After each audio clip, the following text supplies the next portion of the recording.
دورہ قرآن میں 12واں پارہ وما من دابہ، اور اس کے معنی ہے کہ نہیں ہے کوئی بھی جانداروں میں سے ایسا کہ جس کا رزق اللہ کے ذمہ نہ ہو، ٹھیک ہے، وما من دابہ نہیں ہے کوئی بھی جانداروں میں سے۔ آگے میں نے آپ کو ڈیٹیل دے دی کہ اگلی بات کیا ہو رہی ہے، تو یہ آیت کا پہلا جملہ ہے، ٹھیک ہے جی۔ چلیں سورہ ہود کو شروع کرتے ہیں۔ الحمدللہ والصلاۃ والسلام علی رسولہ وعلی آلہ واصحابہ اجمعین۔ اعوذ باللہ من الشیطان الرجیم، بسم اللہ الرحمن الرحیم۔ اس سورہ کے سبجیکٹس کے بارے میں بات کی جائے تو اس میں ان قوموں کا تذکرہ ہے جو نافرمان قومیں تھیں، اور کیسے کیسے ان کے انبیاء ان کے سامنے اللہ کا پیغام رکھتے رہے اور کس طرح وہ جھٹلاتی رہیں، اور پھر کس طرح اللہ کا عذاب ان پر آیا۔ اور اس کی اہمیت ایک اور حدیث سے بھی واضح ہے کہ ایک بار ابو بکر صدیق رضی اللہ عنہ نے رسول کریم صلی اللہ علیہ وسلم سے فرمایا کہ کیا بات ہے آپ بوڑھے نظر آتے ہیں؟ تو اس پر آپ نے فرمایا کہ مجھے سورہ ہود، سورہ واقعہ، اما یتساءلون اور سورہ کویرت وغیرہ نے بوڑھا کر دیا ہے۔ یعنی سمجھنے کی بات یہ ہے کہ ان صورتوں میں آخر ایسا کیا ہے جس نے نبی کریم کو بوڑھا کر دیا، اس قدر پریشانی اور خوف کی بات۔ تو بات یہ کہ ان میں پچھلی امتوں کا ذکر ہمیں ملتا ہے، یعنی کیسے کیسے وہ اپنے کس غرور میں مبتلا رہے اور پھر کس طرح اللہ کے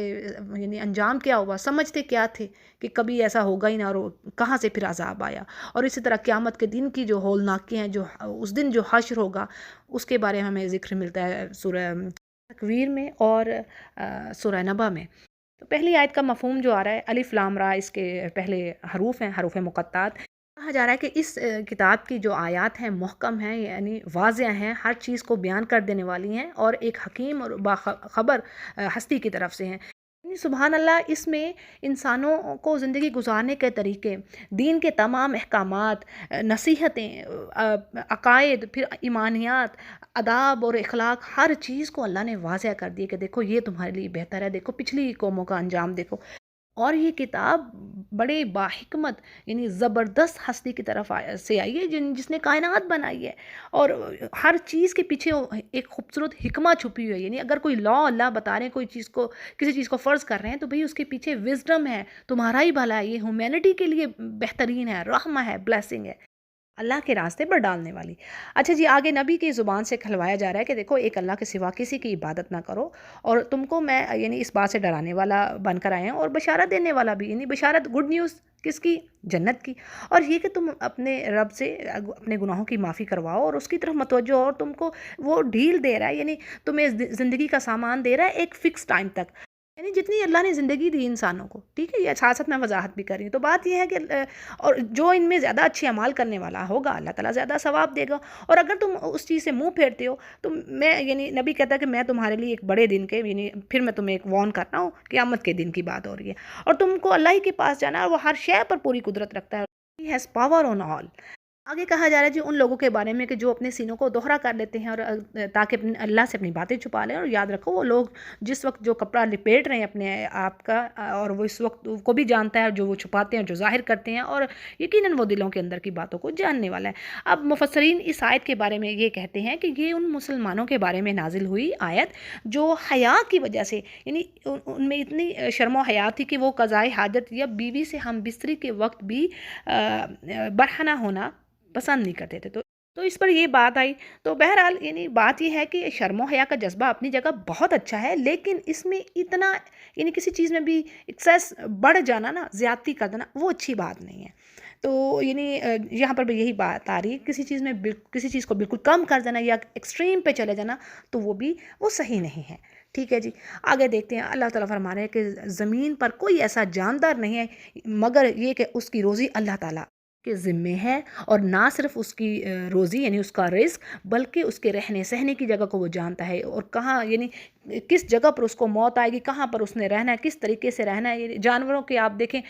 انوائرمنٹس، ہیبیٹیٹس، ویدر، یعنی ہر چیز کاؤنٹ کرتی ہے، اور ہر چیز کا انتظام اللہ نے مینج کر رکھا ہے، تمام انسانوں سمیت باقی تمام مخلوقات جتنی بھی اللہ کی کریچرز ہیں، سبحان اللہ۔ یعنی اللہ کو پتہ ہے کہاں سے میں نے کس طرح اس کو رزق دینا ہے، پھر کب میں نے کتنی مدت تک اس نے زندہ رہنا ہے، کب اس کی موت ہونی ہے، اور کس جگہ پر اس کی موت ہونی ہے، یعنی ہر چیز واضح کتاب میں موجود ہے، لوح محفوظ میں لکھی ہوئی ہے۔ یہ بات ہم نے سورہ نمل میں بھی پڑھی تھی کہ وہاں بھی اللہ فرماتے ہیں کوئی چیز زمین سے گھٹتی نہیں ہے مگر یہ کہ اللہ کو معلوم ہے، یعنی لکھی ہوئی ہے ہر چیز۔ پھر جی وہی ذات ہے جس نے 6 دن میں آسمان و زمین کو پیدا کیا اور اس کا عرش پانی پر تھا۔ اس سے ریلیٹڈ ایک حدیث ہے کہ اللہ سبحانہ تعالیٰ نے آسمان و زمین کے کریٹ کرنے سے 50,000 پہلے مخلوقات کی تقدیر لکھی، یعنی ان کے بنانے سے پہلے، آسمان و زمین کے بنانے سے 50,000 سال پہلے تمام کریچرز کی جو فیٹ ہے وہ لکھ دی، اور اس وقت اللہ کا عرش پانی پر تھا۔ صحیح مسلم اس کو روایت کر رہے ہیں، یعنی اوتھنٹک حدیث ہے، صحیح بخاری بھی اس کو روایت کر رہے ہیں۔ آگے چلتے ہیں، اور بنایا کیا، مقصد کیا، یہ کئی جگہوں پر اللہ نے فرمایا کہ تاکہ اللہ تمہیں آزمائے کہ تم میں سے اچھے عمل کون کرنے والا، یعنی یہ زندگی ایسے نہیں بے مقصد نہیں بنی، کائنات بھی اور زندگی بھی، اس کا پرپز ہے کہ کون اللہ کی طرف آنے والا ہے اور کون اللہ کو جھٹلانے والا ہے اور کون اچھے اعمال کر آ رہا ہے۔ آگے کہا جا رہا ہے کہ اے نبی، اگر آپ ان سے کہتے ہیں کہ تمہیں موت کے بعد اٹھایا جائے گا، تو یہ کافر کہتے ہیں کہ یہ تو بس ایک کھلا جادو ہے، یعنی ہم اس چیز پر یقین نہیں رکھتے۔ اور آگے کہا جا رہا ہے کہ اگر ہم ان سے عذاب کچھ مدت کے لیے، کچھ وقت کے لیے ڈھیل دے دیں، ان کو چھوڑ دیں، عذاب نہ دیں، تو پھر کیا کہیں گے جی کہ وہ کب عذاب آئے گا جس کی آپ بات کر رہے ہو، تو کون سی چیز اس کو روکے ہوئے، یعنی یہ پھر یہ باتیں کریں گے۔ اور پھر اللہ فرماتے ہیں کہ جس دن وہ عذاب آ جائے گا پھر تو ان سے ٹلنے والا نہ ہوگا، اور جس کی یہ ہنسی اڑا رہے ہوں گے وہ چیز ان کو گھیر لے گی، یعنی ہنسی اڑاتے تھے نا یوم آخرت کی، کہ یہ بھی بات قرآن کریم میں کئی جگہوں پر آئی کہ جی ہماری ہڈیاں مٹی ہو گئی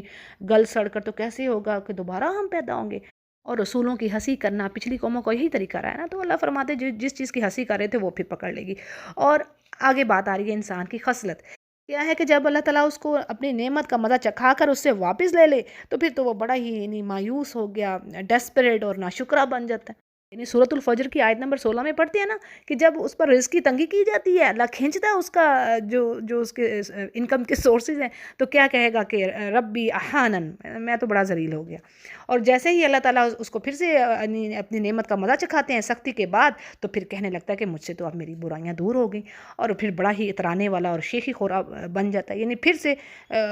وہ جو پیریڈ ہے وہ بھول گیا، اور پھر سے وہی ناشکری والے کام، فخر و غرور والے کام۔ پھر ہے جی آگے کہ سوائے، یعنی یہ خصلت سب میں ہے، یہ عادت، سوائے ان لوگوں کے جو صبر کرنے والے ہیں، یعنی ایمان والے ہیں، صبر کرنے والے ہیں اور نیک کاموں میں لگے رہنے والے ہیں۔ بس وہی لوگ ہیں جن کے لیے بخشش ہے اور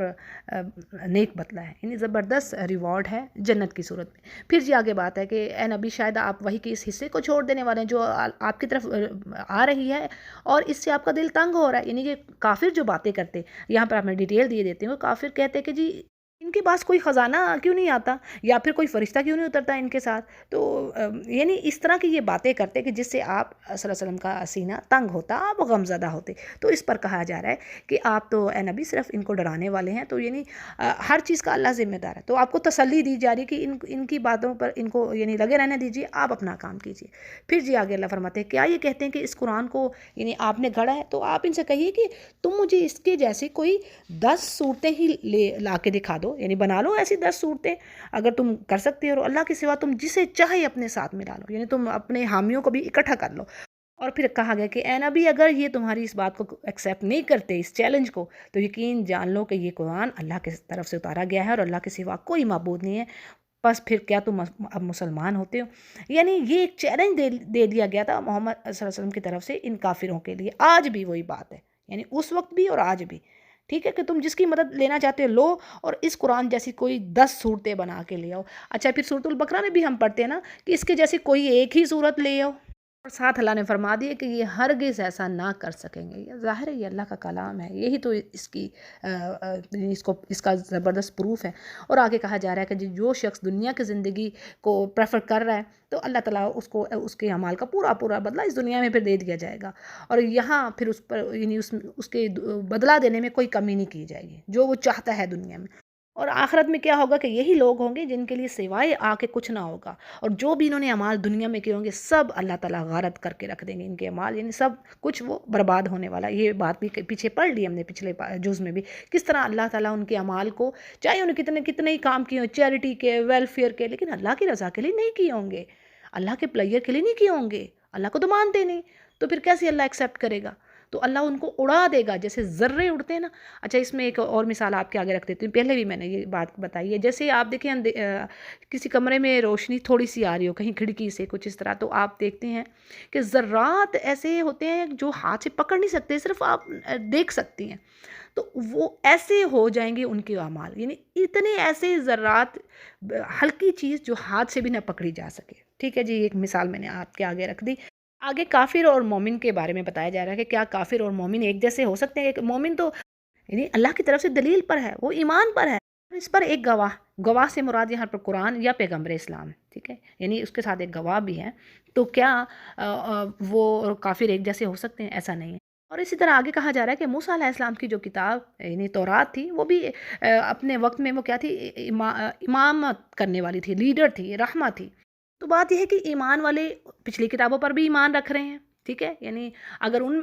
جو اہل کتاب ہیں ان میں سے بھی کوئی ایمان کی طرف آتا ہے تو وہ اپنی کتاب پر بھی ایمان رکھتا ہے، اور اس کے بعد قرآن کریم میں بھی، یعنی جس کے اندر یہ ایسی صفات ہوں گی وہ خود قرآن کریم اور نبی کریم پر بھی ایمان لائیں گے۔ پھر جی، اور تمام فرقوں میں سے جو بھی اس کا یعنی جو سیکٹس ہیں اس میں، ان میں سے جو بھی پھرتا ہے تو اس کی جگہ جہنم ہے۔ اور آگے نبی سے کہا جا رہا ہے کہ آپ اس کے بارے میں کسی قسم کے ڈاؤٹ میں نہ رہیں، یقیناً یہ آپ کے رب کی طرف سے بالکل یعنی یہ ٹروتھ آپ کی طرف آیا ہے، لیکن اکثر لوگ ایمان نہیں لانے والے۔ اور اس سے بڑھ کر ظالم کون ہوگا جو اللہ پر جھوٹ بولتا ہے، یعنی جو باتیں اللہ نے کہی نہیں وہ کہے کہ یہ اللہ کی طرف سے ہیں۔ پھر وہ لوگ اپنے رب کے سامنے جب پیش کیے جائیں گے اور سارے گواہ کہیں گے کہ یہ وہ لوگ ہیں جنہوں نے رب پر جھوٹ باندھا ہے، تو اللہ تعالیٰ یعنی خبردار ہو، جو اللہ فرما رہا ہے کہ اللہ کی لعنت ہے ایسے ظالموں پر جو اللہ کی راہ سے لوگوں کو روکنے والے ہیں اور اس کی یعنی اس کے دین اسلام کے ٹیڑھ پان میں رہتے ہیں، یعنی خود بھی ایمان والے نہیں ہوتے اور دوسروں کو بھی ڈاؤٹس میں مبتلا کرتے ہیں، دوسروں کو بھی شک و شبہات میں کر دیتے ہیں کہ اس دین میں تو یہ ہے یہ ہے، یعنی وہ بھی نہ آئیں ایمان کی طرف۔ یعنی یہ کام اہل کتاب کا تھا، یہودی ایسا کر رہے تھے نا، خود بھی بلیو نہیں کر رہے تھے، تو جو کمزور ایمان والے ہوتے تھے ان کو بھی ڈاؤٹس میں ڈال دیتے تھے۔ پھر جی آگے بات کہی جا رہی کہ اللہ فرماتے ہیں یہی آخرت کے بھی منکر ہیں، اور یہ نہ ہی یہ لوگ دنیا میں یعنی اللہ کو یہ عاجز نہیں کر سکتے، اور نہ ہی کوئی اللہ کے سوا کوئی مددگار یہ پائیں گے، اور ان کے عذاب کو اللہ اور بڑھائے گا۔ اور آیت کے اگلے حصے کا جو مفہوم آ رہا ہے وہ آپ کے آگے رکھتی ہوں کہ یعنی اللہ نے ان کو کان دیے، آنکھیں دیں، دل دیا، یعنی سوچنے سمجھنے کی صلاحیتیں دیں، لیکن کیا تھا کہ سب کچھ ہونے کے باوجود نہ یہ سنتے تھے، نہ سننے کی طاقت رکھتے تھے، نہ ہی دیکھنے کی۔ اور پھر یہی ہیں جنہوں نے یعنی اپنا نقصان کیا، سب کچھ ان سے گم ہوا، اور جو کچھ انہوں نے یعنی گھڑ رکھا تھا، اور آخر میں بھی یہ خسارہ پانے والے ہیں۔ اور اس کے برعکس جو ایمان والے ہیں، عمل صالح کرنے والے ہیں اور اپنے رب کی طرف جھکنے والے ہیں، تو بس انہی لوگوں وہی ہیں یعنی جنت کے ساتھی، اور وہ ہمیشہ اس میں رہیں گے۔ اب یہاں پر مزید ایک مثال دی جا رہی ہے مومن اور کافر ہی کی، کیسے؟ یعنی اللہ فرما رہے ہیں ایک اندھا ہے، بہرا ہے، اور دیکھنے اور سننے والے یعنی اس کے پاس کوئی صلاحیت ہی نہیں ہے، تو اور ایک شخص ایسا ہے یعنی کہ جو دیکھ بھی سکتا ہے، سن بھی سکتا ہے، سمجھ بھی سکتا ہے، تو کیا یہ دونوں برابر ہو سکتے ہیں؟ بات وہی کہ یہ روحانی اندھا ہونا، روحانی بہرا ہونا، اس کی بات ہو رہی ہے۔ ویسے تو دنیا میں سارے کام ہو رہے ہیں، سمجھ رہے ہیں، سن رہے ہیں، عقل ہے دنیا کی، لیکن اللہ کے معاملے میں آنکھیں بند ہیں۔ ٹھیک ہے جی، اب یہاں سے جی نوح علیہ السلام کا جو قصہ ہے وہ سٹارٹ ہوتا ہے کہ اللہ فرماتے ہیں بے شک نوح علیہ السلام کو ہم نے ان کی قوم کی طرف بھیجا، اور انہوں نے کہا کہ میں تمہیں کھلا ڈرانے والا تمہارے پاس بن کر آیا ہوں، اور اے میری قوم تم کسی کی عبادت نہ کرو سوائے اللہ کے، اور میں ڈرتا ہوں تمہارے لیے یعنی اس دن کا یعنی جو عذاب ہے یوم القیامہ۔ اب اس پر ان کے جو سردار ہیں ان کی قوم کے، وہ کہتے ہیں کہ ہم تو آپ کو اپنے جیسا ہی بشر دیکھ رہے ہیں، اور نہ ہی ہم دیکھتے ہیں کہ جو آپ کو فالو کر رہے ہیں وہ ہم سے بہتر ہے، بھئی ہمارے پاس تو مال و دولت ہے۔ ٹھیک ہے، یہ میں سارا مفہوم بیان کر رہی ہوں آپ کے آگے، اور ہم نے کئی جگہوں پر یہ باتیں پڑھ لی ہیں نا نوح علیہ السلام کی سٹوری، جیسے سورۃ المؤمنون اور سورہ شعراء کافی ڈیٹیل میں بات آتی ہے، تو یہاں پر بھی زیادہ ڈیٹیل ہے، بڑی بلکہ ان سے بھی زیادہ ڈیٹیل ہے سورہ ہود میں۔ ٹھیک ہے جی، اب ان کے سردار یہ کہتے ہیں کہ یہ جو آپ کو فالو کرنے والے یہ تو کمزور ہیں، کمتر ہیں ہم سے، یعنی موٹی عقل والے ہیں، اور ہم تو یعنی ہم تو بہتر ہیں ان سے، تو ہم تو اے نوح تمہیں جھوٹا ہی سمجھ رہے ہیں۔ تو نوح علیہ السلام اس پر کہتے ہیں کہ میری قوم والوں مجھے بتاؤ، میں اپنے رب کی طرف سے یعنی ایک دلیل پر ہوں، میں ایمان اور یقین پر، بینہ سے مراد یہاں پر ایمان اور یقین ہے، اور رحمت سے مراد نبوت، یعنی اللہ نے ان کو نبی بنایا ہے۔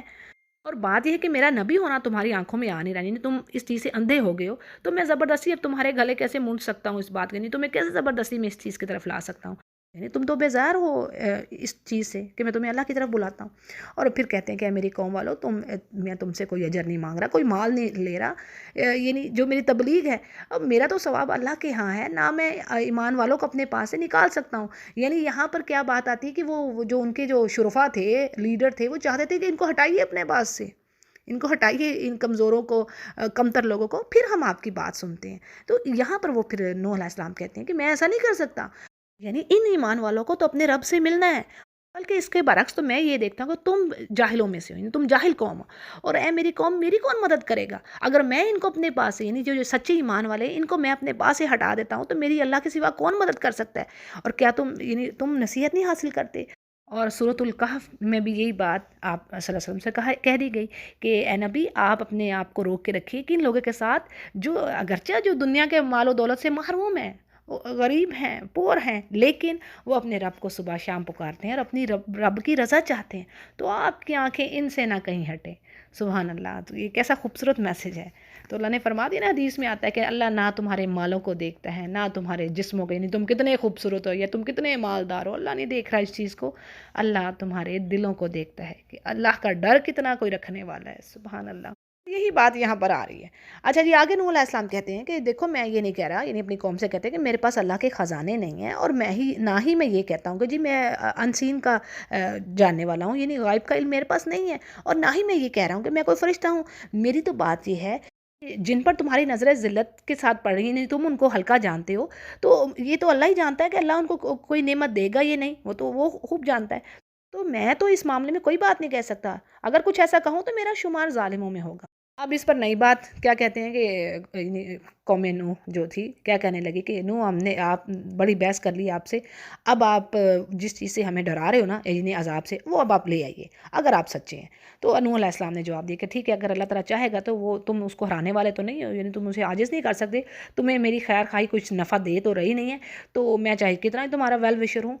اور اگر اللہ کا ارادہ تمہیں گمراہ کرنے کا، یعنی بات یہ ہے کہ اگر تم گمراہی ہی لینا چاہ رہے ہو اور اللہ پھر زبردستی نہیں تمہیں اس چیز کی طرف لائے گا، یہ مزید میں واضح کر رہی ہوں، ٹھیک ہے نا. اللہ نے کہہ دینا کہ دین میں کوئی زبردستی نہیں ہے، یعنی ہدایت اور گمراہی اسی کے ہاتھ میں، اور اسی کی طرف تم سب کو لوٹ کر جانا ہے، وہی تمہارا رب ہے. اور پھر آگے کہا جا رہا ہے کہ کیا یہ کہتے ہیں کہ آپ اسے خود ہی گھڑ لائے ہیں؟ تو ان سے جواب ان کو کہیے کہ میں نے اگر یہ گھڑ لیا ہوتا تو یعنی اس کتاب کو، تو میرا گناہ مجھ پر اور میں ان گناہوں سے بری ہوں جو تم کر رہے ہو. اب یہاں یہ الفاظ کس نے کہے، کس نبی نے کہے، نوح علیہ السلام نے یا محمد صلی اللہ علیہ وسلم نے؟ تو بعض مفسرین کے نزدیک یہ جو مکالمہ ہے قوم نوح اور نوح علیہ السلام کے درمیان چل رہا ہے، اور بعض کا خیال ہے کہ یہ ایک جو ہے نبی کریم صلی اللہ علیہ وسلم اور مشرکین مکہ کے درمیان جو ہونے والی بات تھی وہ اس کا ذکر ہے. ٹھیک ہے جی. اگلی آیت میں اللہ سبحانہ تعالیٰ وحی کر رہے ہیں نوح علیہ السلام کی طرف کہ یعنی اللہ نے کہہ دیا کہ جو لوگ آپ کے قوم میں تھے ایمان والے، یعنی جنہوں نے ایمان لانا تھا وہ ایمان لا چکے، اب مزید نہیں آئیں گے، یعنی جنہوں نے نہیں لانا تھا بس اللہ کو معلوم تھا، تو اب آپ اس پر مایوسی نہ کیجئے، اور جو یہ کام کر رہے ہیں اب آپ کیا کیجئے، یعنی یہاں پر پھر کہہ دیا جائے، حکم دے دیا گیا کہ نوح علیہ السلام کو کہ آپ کشتی بنائیے ہماری آنکھوں کے سامنے، اور آپ جیسے ہم آپ کو وحی کرتے ہیں، اور دوسری بات کہ آپ نے کوئی بات نہیں کرنی، یعنی ولا تخاطبنی، مجھ سے کچھ پوچھ نہیں کرنی ان ظالموں کے بارے میں، بے شک یہ غرق ہونے والے ہیں. مفسرین کے نزدیک یہ بات اس وقت ہوئی جب قوم نوح نے عذاب مانگا، یعنی انہوں نے نوح علیہ السلام سے کہا تھا کہ اب عذاب لے آئیے، تو اب پھر نوح علیہ السلام نے دعا کی کہ یا رب اب زمین پر تو ایک کافر بھی زندہ رہنے والا نہ چھوڑ، اور مزید ان میں سے اب کوئی ایمان نہیں لائے گا. اور نوح علیہ السلام سے کہہ دیا گیا کہ آپ غم نہ کھائیے اور آپ کشتی تیار کیجیے ہماری آنکھوں کے سامنے. اب کیا تھا کہ جب وہ کشتی بنانے لگے تو جب بھی ان کے لیڈرز یعنی قوم کے جو رؤوس تھے وہ گزرتے تو مذاق اڑاتے نوح علیہ السلام کا، مثلاً کہتے کہ اے نوح نبوت کرتے کرتے اب تم بڑی بن گئے ہو، یا پھر اے نوح خشکی میں کشتی کس کے لیے تیار کر رہے ہو. اس طرح کی حجتیں اور مذاق اڑانا یہاں پر جو بات آ رہی ہے. تو اب اس پر نوح علیہ السلام کہتے ہیں اپنی قوم کو کہ تم آج اس طرح ہم پر ہنس رہے ہو تو ہم بھی تم پر ہنسیں گے ایک دن، اور تمہیں بہت جلد پتہ چل جائے گا کہ کس پر عذاب آ رہا ہے اور کون رسوا ہوگا اور ہمیشگی کی سزا میں رہے گا. اب اگلی آیات میں بتایا جا رہا ہے کہ جب ان پر عذاب کا وقت آ گیا تو اللہ فرماتے ہیں کہ جب تک ہمارا حکم آ پہنچا اور تنور ابلنے لگا تو اللہ نے نوح علیہ السلام سے کہا کہ اس کشتی میں ہر طرح کے جانداروں میں سے جو جوڑے ہیں نا، یعنی ہر تمام جانداروں کے پیئرز آپ بٹھا لیجئے، میل اور فیمیل. اچھا، یہاں پر میں آپ کو ذرا یہ وضاحت کرتی چلوں کہ یہ تنور کی جو بات ہو رہی ہے تو بعض مفسرین نے اسے روٹی پکانے والا تنور مراد لیا ہے، اور بعض نے اسے زمین کی سرفیس مراد لی ہے، ٹھیک ہے؟ بعض ہم کہتے ہیں کہ اس سے مراد زمین کی سرفیس ہے، اور اسی طرح ساری زمین میں یعنی چشموں کی طرف جو وہ ابل پڑی، اور اوپر سے بھی آسمان کی بارش نے رہی سہی کسر پوری کی، یعنی نیچے اور اوپر سے پانی ہی پانی ہے۔ اور کشتی پر کہا گیا کہ آپ جانداروں کے جوڑوں کو بٹھائیں اور اپنے گھر کے لوگوں کو جو ایمان والے ہیں، مگر یہ کہ جس جس کے بارے میں بات ہو چکی، یعنی ان کی جو بیوی تھی وہ بیوی کافرہ تھی، اسی لیے اس کے بارے میں تھا کہ یہ نہیں آئے گی۔ اسی طرح یہاں پر جو آیات آتی ہیں بڑا اس میں ایک حسرت سی محسوس ہوتی ہے کہ ان کا بیٹا نوح علیہ السلام کا وہ بھی کافروں میں سے تھا۔ تو یہاں پر بات آتی ہے کہ ایمان والوں کو بٹھائیے کشتی میں، اور جو کہ بڑے ہی تھوڑے سے لوگ تھے، اور کہا یہ جاتا ہے کہ ان کی کل تعداد جو کہ نوح علیہ السلام کے ساتھ کشتی میں سوار ہوئے تھے، مرد اور عورت ملا کر 80 آ رہے ہیں۔ بعض نے کہا کہ 80 ہے، اور بعض نے اس سے بھی کم کہی ہے کہ اتنی تعداد تھی۔ اور نوح علیہ السلام کے 3 بیٹے جو ایمان لانے والوں میں سے تھے، ان کے نام ہیں سام، حام اور یافس، اور ان کی بیویاں، اور چوتھی بیوی یام کی تھی، جو کہ یعنی ایک بیٹا کافر ہی تھا نا، لیکن اس کی بیوی مومنہ تھی، اسی لیے وہ کشتی والوں میں سے تھی۔ اب نوح علیہ السلام نے سب کو کہا کہ اس کشتی میں بیٹھ جاؤ، اور اللہ ہی کے نام سے اس کا چلنا اور ٹھہرنا، اور میرا رب بڑا غفور الرحیم ہے۔ اچھا جی، سورۃ المؤمنون میں ہم نے آیت پڑھی تھی، آیت نمبر 29۔ تو اس آیت کو بھی اس وقت پڑھنا مستحب ہے جب آپ سواری پر سوار ہوں۔ تو آیت کے الفاظ سن لیجئے: ربی انزلنی منزلا مبارکا وانت خیر المنزلین۔ تو جو نوح علیہ السلام نے فرمایا کہ اس کشتی میں سوار ہو جاؤ، اور اس کا چلنا اور رکنا اللہ ہی کی طرف سے ہے، اور میرا رب بے شک بڑا غفور الرحیم ہے۔ آیت کے اگلے حصے کی تفسیر کچھ اس طرح ہے کہ زمین پر اس قدر پانی تھا، حتیٰ کہ پہاڑ بھی پانی میں ڈوبے ہوئے تھے، اور وہ کشتی نوح علیہ السلام کو اور ان کے ساتھیوں کو اللہ کے حکم سے اور اس کی حفاظت میں پہاڑ کی طرح چل رہی تھی، ورنہ دنیاوی طور پر دیکھا جائے تو اتنے طوفانی پانی میں کشتی کی حیثیت کیا ہوتی ہے۔ اسی لیے اللہ سبحانہ تعالیٰ نے قرآن کریم میں ایک اور جگہ پر اس کو بطور احسان ذکر فرمایا کہ یہ اللہ کا کرم تھا مومنین پر۔ پھر جی آگے بات آ رہی ہے نوح علیہ السلام کے بیٹے کی۔ یہ نوح علیہ السلام کا چوتھا بیٹا تھا، جس کا لقب کنعان اور نام یام تھا۔ یہ کافروں میں سے تھا، یعنی یہ ایمان نہیں لایا۔ اب کیا تھا کہ نوح علیہ السلام نے آخری وقت میں، یعنی جب سوار ہو گئے تمام کے تمام لوگ مومنین جو تھے کشتی میں، اور تمام جوڑے بھی، تو انہوں نے کہا کہ اے میرے بیٹے تو آ جا میرے ساتھ، یعنی میری بات مان جا، آج کے دن کوئی بچے گا نہیں۔ تو وہ وہاں پھر آگے وہ کیا جواب دیتا ہے کہ نہیں، میں تو جب پانی آئے گا تو میں پہاڑ پر چڑھ جاؤں گا۔ تو نوح علیہ السلام کہتے ہیں لا عاصم اليوم من امر اللہ، آج کے دن تو کوئی بچ نہیں پائے گا سوائے اسے کہ جس کو اللہ ہی بچائے، اللہ اس پر رحم کرے۔ پھر کیا تھا جی کہ ان دونوں کے درمیان میں، باپ بیٹا کے درمیان میں، اللہ ایک موج، ایک ویو کو حائل کر دیتے ہیں، ویو ڈال دیتے ہیں، تاکہ یعنی نوح علیہ السلام دیکھ نہ سکیں اس کو غرق ہوتے ہوئے، اور وہ غرق ہو گیا۔ اور پھر اللہ سبحانہ تعالیٰ فرماتے ہیں کہ اے زمین تو اب اپنے پانی کو، یعنی جب غرق ہو گئے سب کے سب جو باقی کافر تھے، روئے زمین میں ایک نہیں بچا سوائے مومنوں کے، یعنی جو دعا تھی نا نوح علیہ السلام کی، وہ پوری ہوئی، کیونکہ نوح علیہ السلام نے یہ دعا کی تھی نا، سورہ نوح میں بھی ہم نے بات پڑھی نا 29ویں پارے میں، کہ انہوں نے کہا تھا ایک نہ چھوڑنا کافر، کیونکہ اگر آگے سے بھی ان کی اولاد ہوگی تو وہ بھی کافر ہی ہوں گے، تو پھر کوئی نہ بچا کافر سوائے مومنین کے۔ تو انہی لوگوں سے پھر نسل انسانی چلی۔ پھر جی کیا تھا کہ زمین سے کہا گیا کہ اپنے پانی کو نگل جائے، یعنی خشک کر دے، اور آسمان سے کہا گیا کہ پانی کو روک دے، اور اسی وقت پانی سکھا دیا گیا، یعنی جب کام پورا ہو گیا، اور کشتی جودی نامی پہاڑ پر جا لگی، اور اللہ نے فرما دی کہ ظالم لوگوں پر لعنت ہو۔ اچھا جی، نوح علیہ السلام آگے اپنے رب کو کہتے ہیں کہ اے میرے رب، میرا بیٹا تو میرے گھر والوں میں سے تھا، یقیناً تیرا وعدہ سچا ہے، اور تو بہتر یعنی حاکموں میں سے سب سے بہتر حاکم ہے۔ یعنی نوح علیہ السلام نے اپنے جو باپ کے جو جذبات ہوتے ہیں اس سے مجبور ہو کر اللہ کی بارگاہ میں دعا کی، کہ انہیں خیال تھا کہ شاید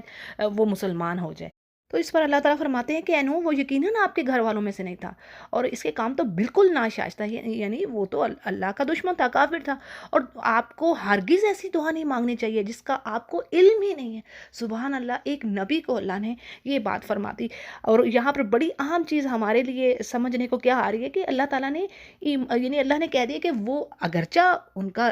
یعنی نسبی طور پر تو وہ بیٹا تھا، ٹھیک ہے، اولاد تھی،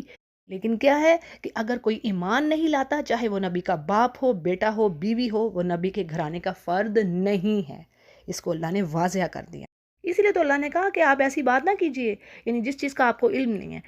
اور اس سے کیا پتہ چل رہا ہے اس یعنی آیت سے کہ نبی عالم الغیب نہیں ہوتا. بار بار ہم اس چیز کو سمجھ رہے ہیں. اور جو اللہ تعالیٰ انہیں عطا فرماتا ہے وہی کے ذریعے وہی انہیں پتہ چلتا ہے. اور نوح علیہ السلام کو جو اللہ نصیحت کر رہے تھے تو اس کا مقصد یہ تھا کہ ان کا جو بلند مقام تھا اللہ کے نزدیک وہ قائم رہے. اچھا جی، پھر آگے نوح علیہ السلام کہتے کہ اے اللہ میں تیری پناہ مانگتا ہوں کہ میں تجھ سے اس چیز کے بارے میں سوال کروں جس کا مجھے پتہ ہی نہیں ہے، اور اگر تم مجھے بخشتا نہیں اور رحم نہیں کرتا تو میں تو خسارہ پانے والوں میں سے ہو جاؤں. یعنی انہیں فوراً احساس ہو گیا کہ مجھے یہ بات نہیں کرنا چاہیے تھی. اور آگے اللہ فرماتے ہیں کہ اے نوح، آپ ہماری طرف سے سلامتی اور برکتوں کے ساتھ اتریے، اور یعنی جو آپ پر ہیں، اور آپ کے ساتھ بہت سی جماعتیں یعنی گروہ ہوں گے، امتیں ہوں گی جنہیں ہم فائدہ ضرور پہنچائیں گے، لیکن یعنی دنیا کا فائدہ، لیکن انہیں ہماری طرف سے دردناک عذاب بھی پہنچے گا. اب دیکھیں یہاں پر بات آ رہی کہ وہ کون سے گروہ ہیں. تو یہ تفسیر میں بات آ رہی کہ یا تو جو وہ لوگ جو کشتی میں سوار تھے، یا پھر آئندہ آنے والے گروہ اس سے مراد ہیں. پھر اسی طرح عذاب پہنچنے کی بات کیا ہو رہی ہے، تو مطلب یہ کہ جو یعنی اللہ کی ہدایت سے منہ موڑ رہا ہے، کافر ہے، تو اس کے لیے پھر دردناک عذاب ہے. اگلی آیت میں نبی سے کہا جا رہا ہے کہ یہ غیب کی خبریں ہیں اور ہم آپ کی طرف وہی کر رہے ہیں نبی. نہ ہی آپ ان کو جانتے تھے، ولا قوم کا من قبل، اور نہ ہی آپ کی قوم جانتی تھی اس کے بارے میں.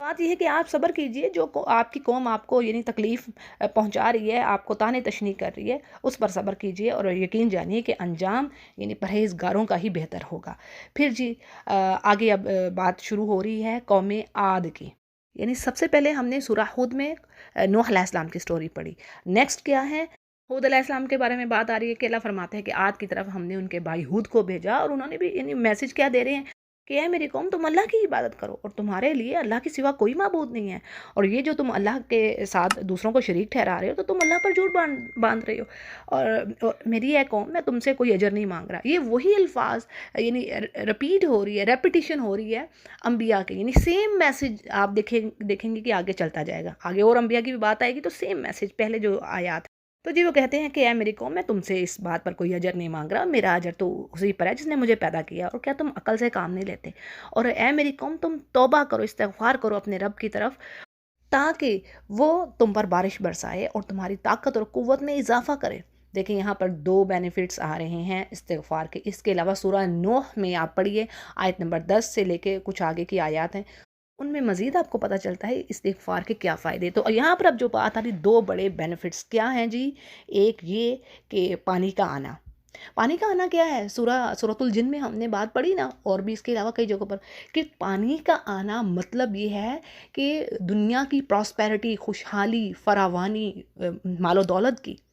رزق کا بڑھنا، یہ ہے پانی کا آنا. اس سے مراد یہ ہے جب بھی آپ قرآن کریم میں پڑھیں، ٹھیک ہے. تو اب یہاں پر بارش آ رہی ہے تو مطلب کیا ہے، آپ کی زمین ویجیٹیشن دے گی، غلہ اگائے گی، اناج ہوگا، یعنی بینیفٹس ہوں گے ہر طرح سے آپ کو. پھر کیا ہے، اللہ تمہاری طاقت کو اور بڑھائے گا. اور دیکھیں سورہ نوح میں بھی اللہ نے فرما دیا کہ بھی تم استغفار کرو، میں تمہیں مال اور بیٹوں سے مدد دوں گا. تو یہی چیز تقریباً آ رہی ہے. اس طرح ایک اور حدیث ہے، حدیث ضعیف ہے لیکن قرآن کے ساتھ یہ تحریک کر رہی ہے. جیسے کہ حدیث کے الفاظ ہیں، آپ صلی اللہ علیہ وسلم نے فرمایا کہ جو پابندی سے استغفار کرتا ہے، اللہ تعالیٰ اس کے لیے ہر فکر سے کشادگی، یعنی اس کا غم پریشانی دور، اور ہر تنگی سے اس کے لیے راستہ بنا دیتا ہے، اور اس کو ایسی جگہ سے روزی دیتا ہے جہاں سے وہ سوچ بھی نہیں سکتا، یعنی اس کے وہم و گمان میں بھی یہ بات نہیں ہوتی. تو سبحان اللہ، یہ دیکھیں استغفار کے فائدے. اس کے علاوہ میری ویڈیوز ہیں، اس میں استغفار کے حوالے سے بھی اپلوڈڈ ہے آلریڈی. تو جی ہود علیہ السلام اپنی قوم کو یہ نصیحت کہتے ہیں اور کرتے ہیں، اور ان سے کہتے ہیں کہ بھی تم گنہگار ہو کے منہ نہ پھیرو اللہ سے. اب اس پر ان کی قوم کیا کہتی ہیں کہ اے ہود، آپ ہمارے پاس کوئی پروف اور کوئی یعنی دلیل تو ہے نہیں آپ کے پاس، تو ہم آپ کے کہنے پر اپنے معبودوں کو نہیں چھوڑ سکتے، اور نہ ہی ہم آپ پر ایمان لانے والے ہیں. تو بات یہ ہے کہ ایک نبی کے پاس تو اللہ تعالیٰ اپنی یعنی وہ اپنے معجزات اتارتا ہے، پروف ہوتے ہیں، لاجکس ہوتی ہیں،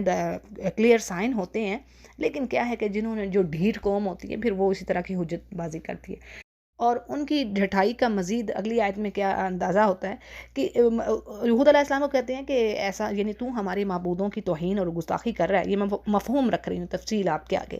تو یعنی اب ایسا نہ ہو کہیں ہمارے معبود تیری اس گستاخی پر تجھے کچھ کر دیں، یعنی تیرا دماغ چل گیا تو کسی ہمارے معبود کے برے جھپٹے میں آ گیا. تو اس پر ہود علیہ السلام کہتے ہیں کہ میں اللہ کو گواہ کرتا ہوں کہ تم بھی گواہ رہنا کہ میں تو اللہ کے سوا یعنی ان سب سے بیزار ہوں جنہیں تم شریک بنا رہے ہو. اور اچھا تم سب اب مل کے میرے حق میں یعنی برائی کر لو، اور مجھے وقت نہ دو۔ یعنی تم اگر اپنے دعوے میں سچے ہو کہ یہ بت کچھ کر سکتے ہیں تو ٹھیک ہے، میں حاضر ہوں، تمہارے معبود سب مل کر میرے خلاف جو کر سکتے ہیں کر لو۔ اور بات یہ ہے کہ میرا بھروسہ تو میرے رب پر ہے، جو میرا اور تمہارا سب کا یعنی رب ہے، اور جتنے بھی پاؤں رکھنے والے ہیں اس زمین پر، سب کی پیشانی وہی تھامے ہوئے، اور میرا رب صراط مستقیم پر ہے، یعنی اسی پر چل کر ہی وہ ایسا راستہ ہے جو اس کی طرف جا رہا ہے کہ جس میں نجات ہے اور کامیابی ہے۔ اور پھر آگے کہا جا رہا ہے کہ بس اگر تم منہ پھیرتے ہو اس چیز سے تو میں تو تمہیں پیغام دے چکا ہوں، جو مجھے یعنی مجھے جو پیغام دے کر بھیجا گیا تھا۔ اور بات یہ ہے کہ میرا رب اگر تمہاری جگہ دوسرے لوگوں کو لے آتا ہے، یعنی تم نہیں مان رہے تو تمہاری جگہ دوسری کوئی قوم آ جائے تو تم اس کا کچھ نہ بگاڑ سکو گے، اور یقیناً میرا رب ہر چیز پر نگہبان ہے، یعنی وہ دیکھ رہا ہے ہر چیز کو، نگران ہے۔ پھر آگے اللہ فرماتے ہیں کہ جب ہمارا حکم آ پہنچا، یعنی حکم سے یہاں پر مراد اللہ کے عذاب کا وقت، دیکھیں ہر نبی نے اپنی قوم کو ہر ممکن طریقے سے اللہ کی طرف لانے کی کوشش کی، جو یعنی وہ اپنی سر توڑ کوششیں کرتے رہے ہیں، اور اس راہ میں انہوں نے بڑی بڑی پریشانیاں تکالیف جھیلی ہیں، طعنے تشنیع، اور حتیٰ کہ قتل بھی ہوئے ہیں انبیاء۔ یہ پڑھا ہے نا سورۃ البقرہ میں کہ یقتلون الانبیاء بغیر حق، نہ حق انبیاء کو قتل بھی کیا لوگوں نے۔ لیکن پھر عذاب اس وقت ہی آتا ہے جب اللہ کو خوب معلوم ہو جاتا ہے کہ اب یہ ایمان لانے والے نہیں ہیں، ٹھیک ہے جی۔ تو اللہ فرماتے ہیں یہاں پر کہ ہم نے ہود کو اور اس کے ساتھ جو مومنین تھے ان کو اپنی خاص رحمت سے نجات دی، اور باقی سب کو اللہ نے عذاب میں پکڑا۔ اور عذاب کیا تھا؟ یعنی یہ قوم عاد وہ قوم تھی جو دنیا کی مضبوط ترین اور قوی ترین قوم تھی، یعنی جس کے بارے میں سورۃ الفجر میں بھی بات آتی ہے کہ اللہ فرماتے ہیں اس کے جیسی میں نے کوئی قوم دوسری پیدا کی نہیں تھی۔ اب جب ان پر عذاب آیا تو وہ کیا تھا؟ سخت ہوا کی صورت میں عذاب نازل ہوا، جو مکمل 7 راتیں اور 8 دن ان پر مسلط رہا، یعنی مسلسل تیز ہوا، ایسی تیز آندھی تھی جو آدمیوں کو اٹھا کر ہوا میں بلند کرتی اور پھر زور سے سر کے بل زمین پر پٹک دیتی، جس سے ان کا دماغ پھٹ کر اور ٹوٹ کر باہر آیا، اور بغیر سر کے لاشیں یہ اس طرح زمین پر پڑے ہوئے تھے گویا کھجور کے کھوکھلے تنے ہیں۔ اور یہ وہ لوگ تھے جو پہاڑوں اور غاروں میں بڑی بڑی مضبوط عمارتیں بناتے تھے، اور پینے کے لیے گہرے گہرے کنویں کھود رکھے تھے انہوں نے، باغات کی کثرت تھی، اور جب اللہ کا عذاب آیا تو کوئی چیز کام نہ آئی، استغفر اللہ۔ اور کیسی طاقتور قوم تھی، اور سمجھتے کیا تھے اپنے آپ کو، دیکھیں ذرا، یعنی یہ بھی آپ بات آتی ہے سورہ فصلت میں، وہ کہتے تھے کہ ہم سے بڑھ کر طاقتور کون ہے، یعنی ہم تو بڑے اشد کون ہیں، تو اللہ فرماتے تھے کہ یہ دیکھتے نہیں ہے جس نے پیدا کیا وہ ان سے بڑھ کر طاقتور ہے، یہ ہیں کیا چیزیں؟ تو اللہ فرماتے ہیں کہ یہ تھی قوم عاد جنہوں نے اپنی رب کی آیتوں کو جھٹلایا، انکار کیا، اور رسولوں کی نافرمانی کی، اور ایک سرکش نافرمان یعنی شیطان کے پیچھے ہی چلتے رہے، اور دنیا میں بھی ان کے پیچھے اللہ نے لعنت لگا دی، اور قیامت کے دن بھی ان پر لعنت ہے۔ اور دیکھ لو قوم عاد نے اپنے رب سے کفر کیا، تو اب یعنی ہود کی قوم عاد پر اللہ فرما رہے ہیں دوری ہو۔ پھر جی آگے قوم سمود کی بات آ رہی ہے۔ قوم سمود کی طرف ان کے بھائی صالح کو اللہ نے بھیجا، اور انہوں نے بھی وہی میسج دیا اپنی قوم کو کہ اے میری قوم تم اللہ کی عبادت کرو، اور اس کے سوا تمہارا کوئی معبود نہیں ہے، اور اسی نے تمہیں زمین سے پیدا کیا، اور اسی نے اس زمین میں تمہیں یعنی ٹھہرا دیا ہے، بسا دیا ہے، بس تم استغفار کرو اور اس کی طرف رجوع کرو، بے شک میرا رب بڑا قریب ہے تو تمہاری دعاؤں کو قبول کرنے والا ہے۔ تو اس پر وہ کہتے ہیں کہ اے صالح، اس سے پہلے تو ہم آپ سے کچھ اور ہی بڑی امیدیں لگائے بیٹھے تھے، تو آپ تو ہمیں ان معبودوں کی باتوں سے روک رہے ہیں جن کی بات ہمارے باپ دادا کرتے تھے، یعنی دیکھ لیں وہی بات، وہی سلسلہ کہ ہم تو اپنے آبا کا جو کام ہے نا وہ نہیں چھوڑیں گے، چاہے ان کے آبا کو ٹکے کی بھی عقل نہ ہو، یہ اللہ نے قرآن میں بھی کہا ہے۔ پھر آگے بات ہے، کہتے ہیں کہ جی ہمیں تو اس دین میں یعنی ڈاؤٹ ہے، شک ہے، جس کی طرف تو ہمیں بلا رہا ہے۔ تو اس پر صالح علیہ السلام کہتے ہیں کہ میری قوم کے لوگوں ذرا بتاؤ تو صحیح، میں اپنے رب کی طرف سے ایک دلیل پر ہوں، یعنی ایمان اور یقین کی حالت جو ہے، بینہ سے مراد ایمان اور یقین ہے، ٹروتھ ہے، جو اللہ اپنے انبیاء کو دیتا ہے، اور اس کی نبوت عطا کرنا انبیاء کو کیا ہے؟ اللہ کی رحمت۔ تو وہ فرماتے ہیں کہ میرے پاس اللہ کی طرف سے نبوت ہے، میں اللہ کا نبی ہوں، اور اگر میں اس کی نافرمانی کروں تو کون ہے جو اس کے مقابلے میں میری مدد کرے؟ یعنی یہاں پر صالح علیہ السلام یہ کہہ رہے ہیں کہ اگر میں تمہیں حق بات کی طرف بلانا چھوڑ دوں تو یہ اللہ کی یعنی نافرمانی ہے، کیونکہ ان کا مشن ہی یہی تھا۔ تو بات یہ کہ اے میری قوم تم اپنا ہی نقصان بڑھا رہے ہو۔ اچھا جی، اگلی آیات میں اونٹنی کا ذکر آ رہا ہے، یعنی یہ وہ معجزہ تھا جو قوم صالح کی ڈیمانڈ پر اللہ نے دیا، یعنی ان کے کہنے پر ان کی آنکھوں کے سامنے اللہ نے پہاڑ سے ایک اونٹنی ان کے سامنے کھڑی کر دی، اسی لیے اسے ناقۃ اللہ یعنی اللہ کی اونٹنی کہا گیا ہے، کیونکہ یہ خالص اللہ کے حکم سے معجزانہ طور پر ظاہر ہوئی تھی۔ اب یہاں پر تاکید کی جا رہی ہے اگلی آیات میں کہ دیکھو اس کو تکلیف نہ پہنچانا، یعنی صالح علیہ السلام کہہ رہے ہیں کہ کہیں ایسا نہ ہو اگر تم نے اس کو تکلیف دی، اس کو کوئی نقصان پہنچایا تو تمہیں عذاب پکڑے گا۔ اور اونٹنی کے بارے میں مختلف سوراز میں ہم پڑھتے ہیں، جیسے سورۃ القمر میں بھی ہم یہ بات پڑھتے ہیں، پھر سورہ شورا میں بھی بات آتی ہے۔ اور یعنی کیا تھا کہ وہ اونٹنی اس کے لیے اور دوسری اونٹنیوں کے لیے پانی کی جو باری تھی نا وہ بھی مخصوص کر دی تھی کہ ایک دن اس کی پانی کی باری ہوگی گھاٹ پر آنے کی، اور دوسری کوئی بھی اونٹنی نہیں آئے گی، کیونکہ وہ اللہ کی اونٹنی تھی، وہ سارا کا سارا پانی پی جاتی تھی۔ اب ایون وہ ان کو فائدے بھی دے رہی تھی، یعنی وہ اس سے ملکنگ کر رہے تھے۔ اب کیا تھا کہ تمام باتوں کے باوجود یعنی کہ اتنا بڑا معجزہ اللہ کا، اور وہ بینیفٹ بھی لے رہے ہیں اس چیز سے، اور پیغمبر کی یہ نشانی، لیکن کیا تھا کہ قوم سمود یعنی وہ کافر ہی تھے، اس حد تک یعنی بڑھے اپنے کفر میں کہ اس اونٹنے کے ہاتھ پاؤں کاٹ ڈالے، یعنی زخمی کر دیا اس کو، جس سے بیٹھ گئی، اور پھر اس کو قتل کر دیا۔ اور پھر اس پر یعنی صلی اللہ علیہ وسلم نے کہا کہ اب صرف 3 دن کی مہلت ہے تمہارے پاس، چوتھے دن تمہیں عذاب پکڑ لے گا۔ اب یہ تھی کہ جب عذاب کی جو علامتیں تھی ظاہر ہونا شروع ہوئی، تو پھر ان کی طرف سے بھی یعنی ندامت کا بھی اظہار ہونے لگا، لیکن اب عذاب کی سائنس دیکھ لینے کے بعد ان کی توبہ ایکسیپٹ نہیں تھی۔ اور عذاب کس طریقے کا تھا، یعنی زمین ارتھ کو ایک زلزلے سے ہلا دی گئی، اور اوپر سے سخت چنگھاڑ یعنی سخت چیخ نے ان کو پکڑا، جس سے سب کی موت ہو گئی، سب کے سب مارے گئے۔ اور اللہ فرماتے ہیں کہ اللہ نے صالح کو اور ایمان والوں کو اللہ یعنی اپنی رحمت سے بچا لیا، بار بار پھر وہی الفاظ آ رہے ہیں۔ اور اس دن کی رسوائی سے بھی، یعنی قیامت کے دن کی رسوائی سے بھی وہ بچ گئے ایمان والے۔ اور یقیناً آپ کا رب بڑا قوی ہے، یعنی قوت والا ہے اور غالب ہے، اور ظالموں کو یعنی زور کی چنگاڑ نے پکڑا، اور وہ اپنے گھروں میں اوندھے کے اوندھے پڑے رہ گئے، اور ایسے کہ گویا وہ کہیں جیسے وہ آباد ہی نہ تھے اپنے گھروں میں، اس طرح تباہ ہو گئے۔ تو بات یہ ہے کہ اس قوم نے یعنی قوم سمود نے بھی کفر کیا اپنے رب سے،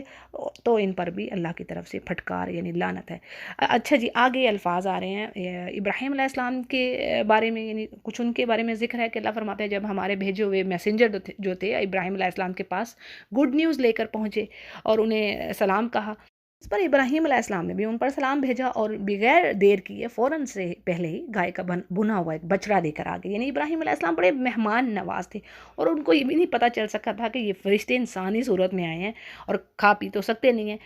تو وہ تو ان کو مہمان سمجھ رہے تھے۔ اب جب انہوں نے دیکھا کہ ان کے ہاتھ کھانے کی طرف نہیں بڑھ رہے، تو یعنی اس چیز سے وہ ان کو خوف محسوس ہونے لگا۔ یعنی بات کیا تھی کہ مہمان اگر آپ کی ضیافت سے، آپ جو ہوسٹنگ کر رہے ہیں اس سے بینیفٹ نہیں لیتا، فائدہ نہیں اٹھاتا، تو وہ سمجھا جاتا کہ یہ آنے والا مہمان کسی اچھی نیت سے نہیں آیا۔ تو اب ان کو بھی کچھ ایسا ڈر محسوس ہو رہا تھا ابراہیم علیہ السلام کو۔ اس پر انہوں نے کہا، فرشتوں نے کہا کہ آپ ڈریے نہیں، ہم تو قوم لوط کی طرف بھیجے گئے ہیں، یعنی ہم نے ان پر عذاب برسانا ہے۔ اور یہ قصہ یعنی یہ بات ہم سورہ زاریات اور سورۃ العنکبوت میں بھی پڑھ چکے ہیں۔ یعنی یہی سٹوری ابراہیم علیہ السلام کے پاس آتے ہیں فرشتے خوشخبری لے کر ان کے بیٹے کی، اور پھر جب وہ کہتے ہیں کہ ابراہیم علیہ السلام کہتے ہیں کہ اب میں تو بوڑھا ہو گیا ہوں، مجھے آپ کس چیز کی خوشخبری دے رہے ہو؟ تو پھر ساتھی فرشتے کہتے ہیں نہیں، کہ ایمان والوں کو تو ایسا نہیں ہونا چاہیے، کسی بھی حال میں مایوس نہیں ہونا چاہیے۔ تو پھر ابراہیم علیہ السلام کہتے ہیں بالکل، ایمان والے تو اللہ سے کبھی بھی مایوس نہیں ہوتے۔ اور پھر ساتھ ہی وہ فرشتے کہتے ہیں کہ جی ہم تو لوط علیہ السلام کی طرف بھیجے گئے ہیں، یعنی عذاب تو ان قوم پر آنا ہے، وہ بستی اب فاسق ہیں۔ اور پھر ابراہیم علیہ السلام کہتے ہیں کہ اس میں تو لوط علیہ السلام بھی ہیں، وہ مطلب کیسے ہوگا؟ تو فرشتے کہتے ہیں کہ ہمیں خوب پتہ ہے وہاں پر کون ہے، یعنی ہم بچائیں گے لوط علیہ السلام کو اور ایمان والوں کو، سوائے ان کی بیوی کے۔ بار بار یہ بات آئی کہ ان کی بیوی یعنی وہ کافرہ تھی، وہ ہلاک ہونے والوں میں سے ہی تھی۔ اچھا جی، ساتھ بات آتی ہے کہ ابراہیم علیہ السلام کی بیوی جو پاس کھڑی تھی وہ ہنس پڑی۔ اب اس پر مختلف مفسرین نے رائے دی ہیں کہ وہ کہتی ہیں کہ وہ اس لیے بھی ان کو ہنسی آئی کہ دیکھو یعنی ان کو معلوم تھا کہ قوم لوط کی کیا حرکتیں ہیں، کیسے فساد مچا رہے ہیں، تو وہ اس بات سے انہیں خوشی محسوس ہوئی کہ اب ان کی ہلاکت ہونے والی ہے۔ اور بعض مفسرین کہتے ہیں کہ وہ خوشی اس بات سے محسوس کر رہی تھی، ہنسی اس وجہ سے آئی کہ اس بوڑھے جوڑے کو اللہ نے یعنی اس عمر میں بشارت دی بیٹوں کی، یعنی اسحاق اور اسحاق کے بعد یعقوب کے۔ اور پھر کہتی ہیں قالت یا ویلتا، یعنی میری کمبختی کہ میرے ہاں اولاد کیسے ہو سکتی کہ میں تو خود بڑھیا اور یہ میرا شوہر بھی بہت بڑی عمر کا ہے، تو یہ تو یقیناً بڑی عجیب بات ہے۔ تو اس پر فرشتے کہتے ہیں کہ کیا آپ اللہ کی قدرت سے تعجب کریں، یعنی اللہ تو ہر چیز پر پاور رکھتا ہے۔ تو فرشتے کہتے ہیں کہ تم پر اس گھر یعنی اس گھر کے لوگوں اللہ کی رحمت اور برکتیں نازل ہوں، اور بے شک اللہ ہی تعریف کے لائق ہے اور بڑی شان والا ہے وہ۔ جب ابراہیم علیہ السلام کا خوف دور ہو جاتا ہے تو یعنی ان کو گڈ نیوز مل جاتی ہے، تو پھر لوط علیہ السلام کی قوم کے بارے میں ابراہیم علیہ السلام اللہ سے بحث و مباحثہ کرتے ہیں، جیسے یہاں پر ورڈ آیا یجادلونا، ٹھیک ہے۔ جیسے میں نے بتا دیا نا، پیچھے بھی پڑھا ہم نے کہ بھی وہ کہتے ہیں کہ اس میں تو لوط علیہ السلام بھی ہے، تو اب یہاں پر اللہ فرما رہے ہیں یعنی کہ اے ابراہیم، اب اس بحث و تکرار کا کوئی فائدہ نہیں ہے، آپ اس کو بات کو چھوڑیے، اور اللہ کا حکم یعنی ہلاکت ان کی ہونی یہ طے ہو چکا ہے، اٹ از ڈیسائیڈڈ، اور پھر اللہ کا فیصلہ بدلتا نہیں ہے، اور نہ ہی یہ عذاب کسی دعا سے ٹلے گا، یعنی یہ ضرور آئے گا۔ اب کیا تھا کہ جی فرشتے لوط علیہ السلام کے پاس بھی آتے، اب وہ ان کی وجہ سے یعنی لوط علیہ السلام ان فرشتوں کو دیکھ کر بڑے غمگین ہوتے ہیں، دل ہی دل میں کوڑنے لگتے ہیں اور کہتے ہیں کہ آج کا دن تو بڑی یعنی یہ تو بڑی مصیبت کا دن ہے۔ اب اس کی تفسیر میں بات یہ آتی ہے کہ فرشتے جو ہیں نا بڑی خوبصورت نوجوانوں کی شکل میں آتے ہیں، ٹھیک ہے۔ اب قوم لوط تو آلریڈی جو تھی وہ جس گندگی میں پڑی ہوئی تھی، وہ تو مردوں کے ساتھ ہی تو وہ اپنے ڈیزائر کو پورا کر رہے تھے، تو اب لوط علیہ السلام اس بات پر پریشان تھے کہ اگر میری قوم کو پتہ چل گیا تو یہ تو یعنی ان کے ساتھ بھی برے فعل کا سوچیں گے، اور ہوا بھی یوں کہ یعنی ان کی قوم کو خبر ہوگی، اور کہا یہ جاتا ہے روایات میں جیسے کہ بات آتی ہے کہ ان کی قوم کو خبر دینے والی بھی ان کی بیوی ہی تھی، یعنی لوط علیہ السلام کی بیوی جو کافرہ تھی، وہ اس نے اب جا کے خبر کر دی اپنے گھر مہمانوں کی۔ اچھا جی، اب قوم دوڑتی ہوئی لوط علیہ السلام کے پاس پہنچتی ہے، یہ آیت میں پڑھ رہی ہوں، ٹھیک ہے، جیسے یہ بات آ رہی ہے وجاء قومہ یہرعون الیہ، دوڑتے ہوئے سب پہنچے لوط علیہ السلام کے پاس، تو وہ تو یعنی پہلے ہی بدکاریوں میں پڑے ہوئے تھے۔ اب لوط علیہ السلام نے کہا کہ اے قوم کے لوگوں، یہ میری بیٹیاں ہیں جو تمہارے لیے بہت ہی پاکیزہ ہیں۔ مفسرین کہتے ہیں یہاں سے یعنی ان کی بیٹیوں سے مراد یہاں پر قوم کی عام عورتیں ہیں، ٹھیک ہے، قوم کی عام عورتوں کو بھی انہوں نے اپنی بیٹیاں کہا کہ بھی یہ میری بیٹیاں ہیں، تم ان سے نکاح کرو اور اللہ سے ڈرو، اور مجھے میرے مہمانوں کے بارے میں رسوا نہ کرو، اور کیا تم میں ایک بھی صحیح آدمی نہیں ہے؟ تو اب اس پر وہ کہتے ہیں کہ آپ کو خوب پتہ ہے، یعنی اس پر قوم کہتی کہ اے لوط، آپ خوب جانتے کہ ہمیں تو یہ جو عورتیں ہیں ان کے بارے میں کوئی حق نہیں ہے، یعنی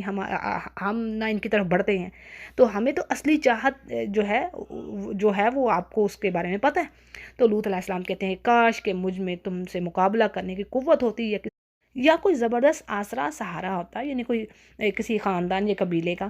تو بات یہ کہ لوط علیہ السلام یہاں پر نہایت بے بسی کی حالت میں دعا کر رہے تھے، آرزو کر رہے تھے کہ کاش ایسا ہوتا، اور یہ چیز یعنی توکل کے اگینسٹ نہیں جا رہی، بلکہ یعنی جو ورلڈی جو آپ کہہ لیں جو سورسز ہوتے ہیں وہ اسی کے مطابق ہے، یعنی کہ ان کے پاس وہ چیزیں نہیں تھی۔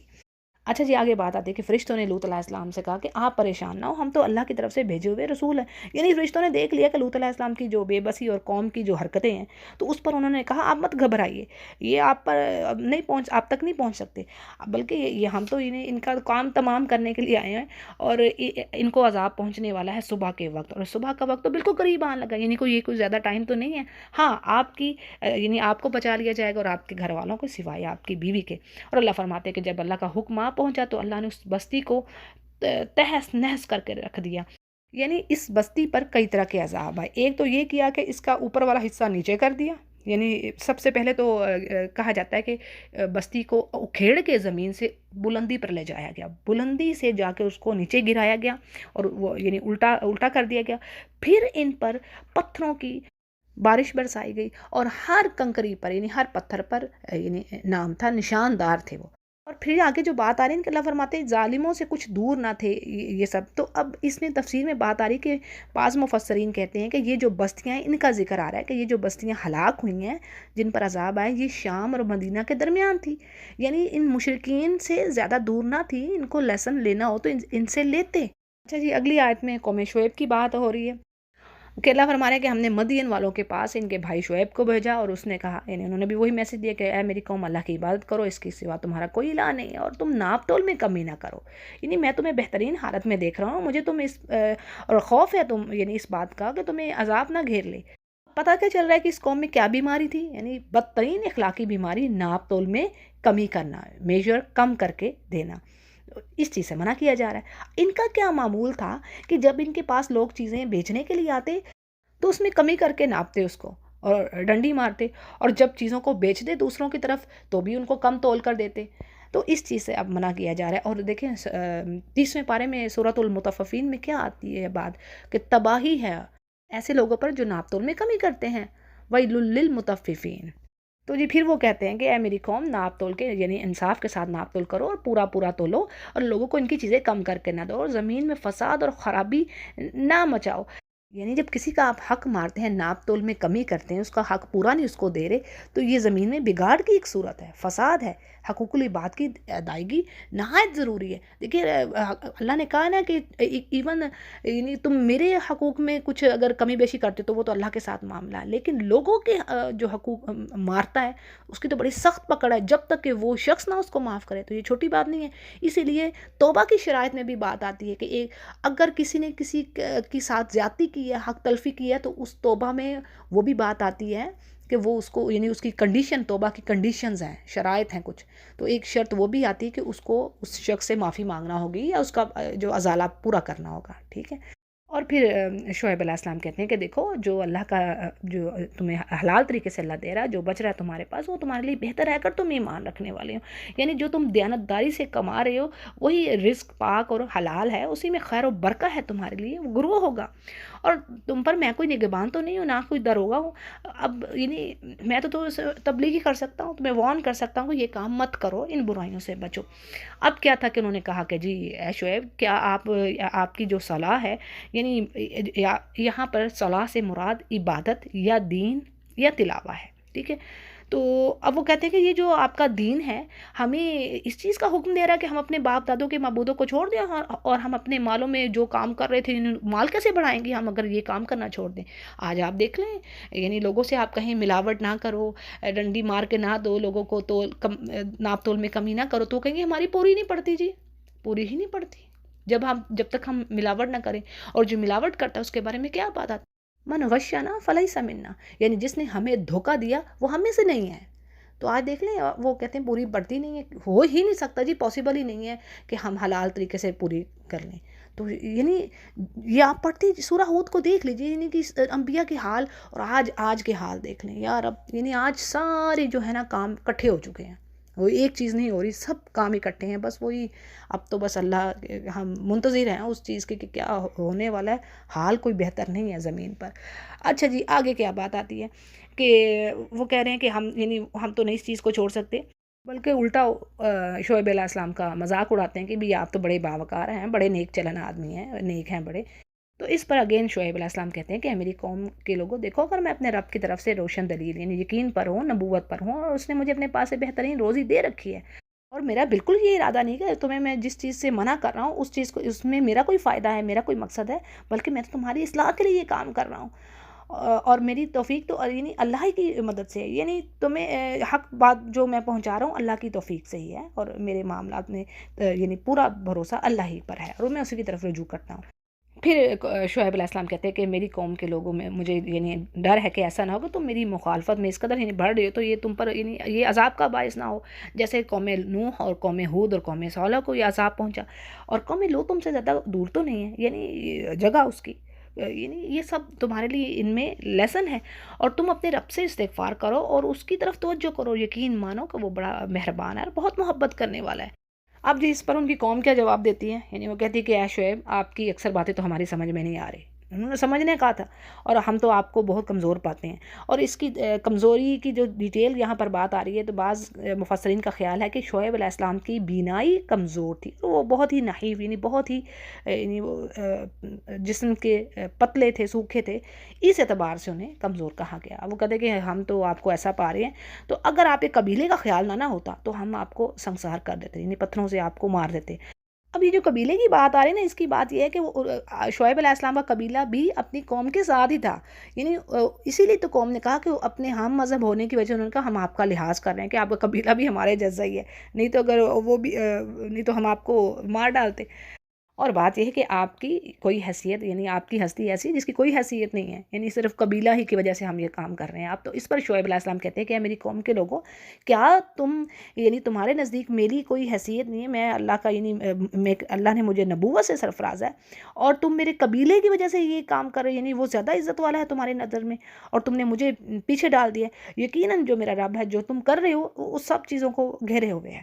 پھر جب انہوں نے دیکھا کہ ان کی قوم تو اب اپنے کاموں پر ڈٹی ہوئی ہے اور کوئی اثر ہو ہی نہیں رہا نصیحت کا، تو آپ یعنی شعیب علیہ السلام کہتے ہیں کہ ٹھیک ہے، تم اپنی جگہ پر کام کرتے جاؤ میرے قوم کے لوگوں، اور میں اپنی جگہ پر عمل کر رہا ہوں، اور ان قریب پتہ چل جائے گا کہ کس کے پاس عذاب آتا ہے اور رسوا کر دینے والا اور کون جھوٹا ہے، اور تم بھی انتظار کرو، میں بھی تمہارے ساتھ انتظار کر رہا ہوں۔ پھر کیا تھا کہ جی اللہ فرماتے ہیں کہ جب اللہ کا حکم آ پہنچا، یعنی اللہ نے ایک ٹائم مقرر کیا تھا کہ کب ان کو عذاب دینا ہے، یعنی مہلت دی اللہ نے کہ کب پلٹ آئیں کب پلٹ آئیں۔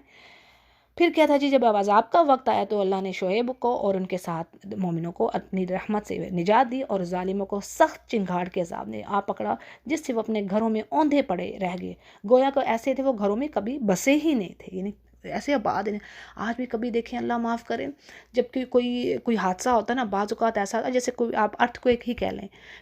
تو ایسی حالت ہو جاتی ہے جیسے کبھی وہ شان و شوکت لوگوں کی جنہوں نے بات کی ہوتے ہیں، اور اس کے بعد ایسا ہو جاتا ہے جیسے زمین پر کچھ تھا ہی نہیں، بالکل صاف، کچھ نہیں، ختم ہو جاتا ہے، کوئی باقیات نہیں بچتی۔ اور اللہ نے کہہ تو دیا ہے نا کہ بعض قومیں ہیں جن کی اللہ نے کوئی باقیات چھوڑی نہیں ہیں، اور بعض کی اللہ نے عبرت کے لیے چھوڑ دی ہیں کہ دیکھ لو یہ ان کے ہیں حالتیں، ان کی کھنڈرات دیکھ لو۔ اچھا جی، آگے بات آ رہی ہے کہ اللہ فرماتے ہیں مدین والوں کے لیے دوری ہو، یعنی لعنت ہو ان پر، جیسے سمود کو ہوئی۔ اور پھر جی آگے موسیٰ علیہ السلام کی بات آ رہی ہے کہ اللہ فرماتے ہیں یقیناً ہم نے موسیٰ کو اپنی آیات یعنی معجزات اور دلیلیں دے کر بھیجا، اور فرعون اور اس کے سرداروں کی طرف۔ پھر بھی کیا تھا، یعنی اللہ نے معجزات دکھائے، روشن دلیلیں، پروف تھے، سائن تھے، لیکن اس کے باوجود بھی لوگوں نے فرعون کے کاموں کی یعنی اس کے احکام کو فالو کیا، اور فرعون کا کوئی حکم جو تھا، یعنی کوئی کام اس کا ٹھیک نہیں تھا،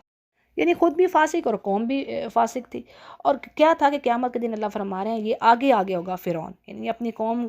کو لیڈ کر رہا ہوگا جہنم کی طرف، اور جہنم جو کہ بہت ہی برا گھاٹ ہے، یعنی گھاٹ کہتے ہیں نا پانی پینے کی جگہ کو، لیکن یہاں پر جہنم کو گھاٹ یعنی پلیس کہا گیا، مقام کہا گیا، جس پر وہ لاکھ کھڑے کیے جائیں گے، یعنی اپنی قوم کو لے کر آئے گا، لیڈ کرے گا۔ اور یہ باتیں بھی کئی جگہوں پر پڑھ لی نا ہم نے کہ وہ پھر کمزور لوگ کہیں گے کہ تم اب ہمیں عذاب سے کچھ بچا لو تھوڑا سا، دنیا میں تو ہم تمہیں فالو کر دیتے، تو وہ کہیں گے اب تو سب کے سب عذاب کے اندر ہیں، ہر ایک کو ایک جیسا ہی عذاب ملے گا، کسی کی کوئی کمی بیشی نہ ہوگی۔ اور پھر اللہ سے بھی کہیں گے کہ اللہ ان کو ڈبل عذاب دے، سورۃ الاحزاب میں پڑھ چکے ہیں نا کہ ان کو فالو کیا تھا ہم نے، تو اللہ کہے گا سب کو ایک جیسا ہی عذاب ہے۔ اچھا جی، آگے پھر بات آتی ہے کہ ان پر تو دنیا میں بھی لعنت اللہ نے کر دی، اور قیامت کے دن بھی۔ لعنت سے مراد یعنی اللہ کی رحمت سے دور، محروم، دنیا میں بھی اور آخرت میں بھی، اور قیامت کے دن اس سے بھی بڑا یعنی برا انعام ہے ان کے لیے، یعنی مزید سزا ان کو ملے گی۔ پھر آگے نبی سے کہا جا رہا ہے کہ یہ وہ بستیاں ہیں جن کی خبریں ہم آپ کو دے رہے ہیں۔ اب بعض بستیاں تو ان میں موجود ہیں، یعنی کچھ ان کے جو آثار موجود ہیں، لیکن بعض کی جو جڑیں کٹ کے رہ گئی ہیں، جیسے میں نے پیچھے اوپر بتا دیا بات ابھی کہ کچھ کی آپ کے کچھ اثرات باقیات نہیں پاتے، اور اللہ فرماتے ہیں کہ ہم نے ان پر کوئی ظلم نہیں کیا، بلکہ خود ہی انہوں نے اپنی جانوں پر ظلم کیا، یعنی یہ خود ہی ظالم تھے۔ اور بات یہ ہے کہ ان کافروں کو ان کے معبودوں نے کوئی فائدہ نہ پہنچایا، جو یہ سمجھ رہے تھے نا جن کو اپنے مددگار اللہ کے سوا جن کو پکارے تھے، تو انہوں نے کوئی فائدہ نہ دیا، بلکہ جب رب کا حکم آیا، عذاب کا وقت آیا، تو اور مزید نقصان میں ہی بڑھے۔ پھر آگے اللہ فرماتے ہیں کہ تیرے رب کی پکڑ کا طریقہ یہی ہے کہ جب وہ بستیوں کے رہنے والے ظالموں کو پکڑتا ہے تو اس کی پکڑ دکھ دینے والی اور نہایت سخت ہوتی ہے۔ اور یقیناً ان چیزوں میں یعنی یہ جو عذاب کی باتیں پیچھے پڑی ہیں، ان میں لیسن ہے ان لوگوں کے لیے جو قیامت کے عذاب سے ڈرتے ہیں، اور وہ قیامت کا دن ایسا ہوگا کہ سب کے سب لوگ جمع ہو جائیں گے، یعنی اول اور آخر، یہ بھی قرآن حکیم میں آتا ہے نا، اور اللہ کے سامنے حاضر ہوں گے، اور ہم اس کو یعنی قیامت کے دن کو اللہ ڈیلے کر رہے ہیں، اس کو یعنی تاخیر اس میں کر رہے ہیں، تو ریزن یہ ہے کہ ایک وقت اس کے لیے فکس ہے، بس اسی وقت پر وہ کام ہوگا، اور جب وہ وقت آ گیا وہ ایک گھڑی نہ پیچھے ہٹے گا نہ آگے، ٹھیک ہے۔ اور پھر آگے بات آ رہی ہے کہ جس دن وہ یعنی قیامت آ جائے گی، کسی کی مجال نہ ہوگی، کوئی جرت نہ کر سکے گا کہ اللہ کے سامنے بغیر اجازت کے بات کر لے، یعنی کوئی شفاعت، کوئی بحث و تکرار، ایسی کسی کی جرت نہ ہوگی، نہ اللہ کسی کو اجازت دے گا۔ اور ایک پھر وہی لمبی حدیث ہے شفاعت کے بارے میں کہ اللہ سبحانہ تعالیٰ نبی کریم صلی اللہ علیہ وسلم کو شفاعت عظمیٰ، سب سے بڑی شفاعت، یعنی نبی کریم صلی اللہ علیہ وسلم یوم حساب شروع کروائیں گے کہ حساب شروع ہو، ٹھیک ہے۔ اس کے بعد پھر سفارش ہوگی اللہ کے اذن سے کئی بار یہ بات مینشن ہوئی، یعنی کہ شہداء، انبیاء، صالحین، ایون حافظ قرآن، یعنی جو سچے ہوں گے، جو سچے مومن دنیا میں اچھے اعمال کرنے والے ہوں گے، تو یقیناً اللہ تعالیٰ ان کی شفاعت قبول فرمائیں گے ان کے پیاروں کے حق میں، ٹھیک ہے، تمام انبیاء کریں گے، جیسے نبی کریم صلی اللہ علیہ وسلم کی تو سب سے بڑی شفاعت ہوگی، ٹھیک ہے، اس کے بعد کی بات کر رہی ہوں۔ تو یہ اور مجرم کوئی بات نہ کر سکے گا، یہ بھی ہم نے پڑھ لیا نا الحمدللہ پچھلے پاروں میں، کہ ان کے اعضاء، باڈی پارٹس بات کریں گے، وہ کہیں گے کہ ہم نے یہ برے کام کیے، ٹھیک ہے، اور وہ خود کہیں گے وہ کافر کہ تم کیوں ہمارے خلاف گواہیاں دے رہے ہو، تو وہ کہیں گے ہمیں تو اللہ نے بولنے کی قوت دی ہے تو ہم بول رہے ہیں۔ تو ایسی حالت ہوگی کہ کوئی تو بدبخت ہوگا اور کوئی نیک بخت، یعنی کوئی جنت میں جانے والا ہوگا، کوئی جہنم میں جانے والا ہوگا اس دن، اور جہنم میں وہ چیخیں گے، چلائیں گے اور اسی میں رہیں گے جب تک زمین و آسمان قائم ہے، الا ما شاء ربک، یعنی سوائے اس کے کہ اللہ کوئی اور چیز چاہے، اور بے شک اللہ جو چاہتا ہے وہ کرتا ہے۔ یہاں پر یعنی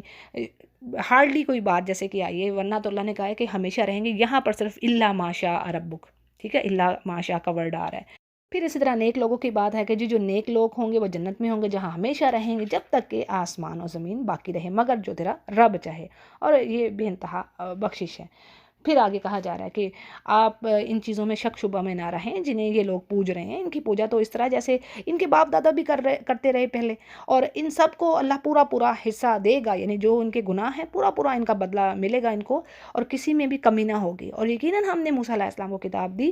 اور پھر اس میں بھی لوگوں نے اختلاف کیا، یعنی کسی نے اس کتاب کو مانا اور کسی نے نہ مانا، تو یہ نبی کریم صلی اللہ علیہ وسلم کو تسلی دی جا رہی ہے کہ پچھلے انبیاء کے ساتھ بھی یہ معاملہ ہوا ہے، تو یہ کوئی نئی بات نہیں ہو رہی۔ بات یہ ہے کہ اگر اللہ کی بات طے نہ ہو چکی ہوتی، یعنی اللہ نے کوئی دن ٹائم مقرر کر لیا ہے، تو اگر ایسا نہ ہوا ہوتا تو یقیناً ان کا فیصلہ کر دیا جاتا، ان کافروں کا، یعنی ان پر پھر عذاب آ جاتا اور ان کو ہلاک کر دیا جاتا، لیکن ایک وقت اللہ نے دیا ہوا ہے سب کو، پھر یہ کہا جا رہا ہے، اور جس میں یہ ڈاؤٹ میں ہے۔ پھر قیامت کے دن کی بات کہی جا رہی ہے کہ جس دن یہ ان میں سے ہر ایک اپنے رب کے سامنے کھڑا ہوگا روبرو، تو ان کے اعمال کا پورا پورا ان کو بدلہ دیا جائے گا، جو یہ کام کر رہے ہیں وہ اللہ اس سے بھی مطلب اس کو خوب پتہ ہے، وہی نا، جو برائی کر کے لائے گا اس کو اتنی ہی سزا ملے گی،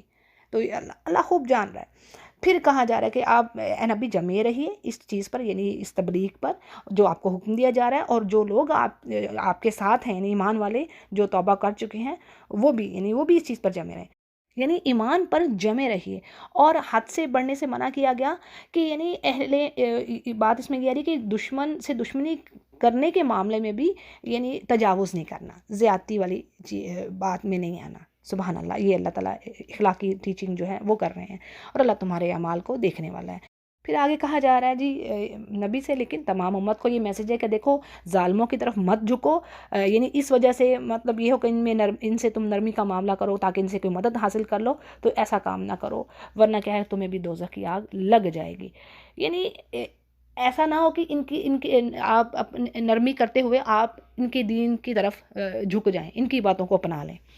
اچھا جی، اور اللہ کے سوا پھر کیا ہے کہ اللہ کہتے ہیں تمہارا کوئی مددگار نہ ہوگا اور نہ تو مدد دیے جاؤ گے، یعنی بات یہ ہے کہ ہر حال میں ہمیں اللہ پہ ٹرسٹ کرنا ہے، اللہ تو ولی ہے، اللہ ہی دوست ہے نا مومنوں کا۔ اچھا جی، آگے بڑی خوبصورت نصیحت اللہ فرما رہے ہیں کہ دیکھو نماز قائم کرو دن کے یعنی دونوں سروں پر، یعنی بعض مفسرین نے اس سے مراد صبح اور مغرب کی نماز لی، اور بعض نے عشاء، ٹھیک ہے، یعنی صبح اور عشاء کی نماز، تو اللہ فرما رہے ہیں صبح اور شام اللہ کا ذکر کرو، اور یہ ایسی زبردست بات ہے، یعنی یہ جو نمازیں ہیں کیا کرتی ہیں، ان الحسنات یذہبن السیئات، یہ جو اچھائیاں ہیں نا یہ برائیوں کو دور کر دیں گی، تمہاری خطائیں معاف ہوں گی، اللہ بخشش کرے گا۔ حدیث میں بھی یہی بات آتی ہے نا کہ 5 نمازیں انسانوں کے گناہ دھوتی ہیں، ایک نماز سے دوسری نماز کا جو وقفہ ہے اس میں کیے ہوئے گناہ دھل گئے، جو صحیح طریقے سے یعنی عمل کر رہا ہے اس چیز پر، اور اس میں یعنی یہ نصیحت ہے نصیحت حاصل کرنے والوں کے لیے۔ اور اسی سے ایک اور چیز آپ کو میں بتاتی چلوں جو لیسن ہے ہمارے لیے، کہ اگر خطائیں تو ہوں گی، ظاہر ہے انسان خطا کار ہے، تو اب کیا ہے کہ ایک چیز کو آپ پکڑ لیں کہ کوئی خطا ہوگی، غلطی ہوگی، صدقہ خیرات کیجئے، اس کی عادت اپنائیے، ٹھیک ہے، پیچھے اچھائی کر دی، اور اسی طرح صلاۃ التوبہ بھی ہوتی ہے، یعنی توبہ استغفار، توبہ کی 2 نفل پڑھ لیجئے۔ تو یعنی اگر کوئی آپ سے برا کام ہو گیا، خطا ہو گئی ہے، تو مایوس ہونے کی ضرورت نہیں، اس کے پیچھے فوراً سے پہلے اچھا کام کر لیجئے، تاکہ وہ جو برائیوں کو جو اچھائی ہے وہ دور کر دے انشاءاللہ۔